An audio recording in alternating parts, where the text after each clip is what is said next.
Doctor Bidhanchandra রায়ের জন্মদিনে শ্রদ্ধা জ্ঞাপন মুখ্যমন্ত্রী শুভেন্দু অধিকারীর স্বাস্থ্য ভবনের নতুন প্রেক্ষাগৃহ উদ্বোধন করেছেন এদিন মুখ্যমন্ত্রী শুভেন্দু অধিকারী। আর এই নিয়ে আমরা যোগাযোগ করেছিলাম বিজেপি নেতা শঙ্কুদেব পন্টার সঙ্গে। তিনি কি বলছেন শুনুন। দেখুন, মুখ্যমন্ত্রী ঠিক কথাই বলেছেন এবং আপনাকে জানতে হবে যে পুরো সামগ্রিক স্বাস্থ্য ব্যবস্থা এই রাজ্যে পুরো ভেঙে পড়েছে এবং স্বাস্থ্য ব্যবস্থার উন্নয়ন করবার জন্য যা যা করার দরকার ছিল তার ঠিক বিপরীত পথে হেঁটেছে মমতা বন্দ্যোপাধ্যায়ের সরকার।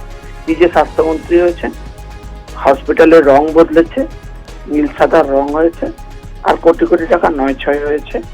আর স্বাস্থ্য ব্যবস্থা পরিষেবা এমন জায়গায় পৌঁছেছে যেখানে আরজি করার মতো ইনসিডেন্ট হচ্ছে, যেখানে সুরক্ষা নেই মেয়েদের কাজ করবার, যেখানে একটা সরকার নির্লজ্জের মতো বলেছে রাতে মেয়েদের কাজ করবার দরকার নেই, সেই রকম পরিস্থিতি তৈরি হয়ে গেছিল।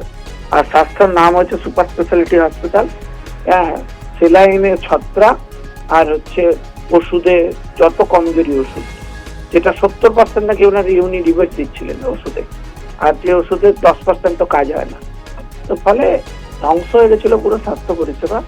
তাকে টেনে তোলবার এখন আমরা চেষ্টা করছি এবং অবভিয়াসলি আমরা দৃঢ় বিশ্বাস আমাদের রয়েছে যে মুখ্যমন্ত্রী শুভেন্দু অধিকারী পুরো বিষয়টা ঘুরিয়ে দাঁড় করাতে পারবেন এবং সক্ষম হবেন। এবং আমাদের যথেষ্ট কর্মঠ স্বাস্থ্যমন্ত্রী রয়েছেন, তিনি নিজে ডাক্তার, ডক্টর শরৎচন্দ্র মুখোপাধ্যায়। ফলে বোঝাই যাচ্ছে যে আগামী দিনে আমরা যথেষ্ট স্বাস্থ্য পরিষেবায় একটা যুগান্তকারী পজিটিভ অ্যাপ্রোচ নিয়ে আসতে পারবো রাজ্যে।